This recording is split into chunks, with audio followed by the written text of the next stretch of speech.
जुळली गाठ ग मालिकेचा बेस्ट सीन तुमच्या समोर आला आहे। धैर्यने सावीसाठी बनवली आहे स्पेशल खीर आणि तीच खीर त्यांनी स्वतःच्या हाताने तिला भरवताना दिसली आहे। सावी एकदम लहान बाळासारखं वागताना दिसते आणि धैर्य तिची काळजी घेताना दिसतोय। धैर्य तिच्या मागे मागे खीर घेऊन धावतोय आणि सावी धैर्यला त्रास देताना दिसत आहे। सावी आणि धैर्यची ही जी जुळलेली गाठ आहे ती कायम अशीच राहावी असं प्रेक्षकांना सुद्धा वाटतंय।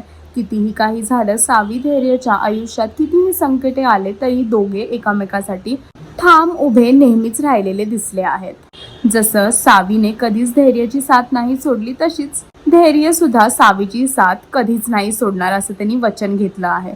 आता बघूया जुळली गाठ ग ह्या मालिकेमध्ये पुढे काय घडून येईल आणि अजून असे अपडेट्स जाणून घेण्यासाठी टेलीचक्कर रिजनला सबस्क्राईब करायला विसरू नका।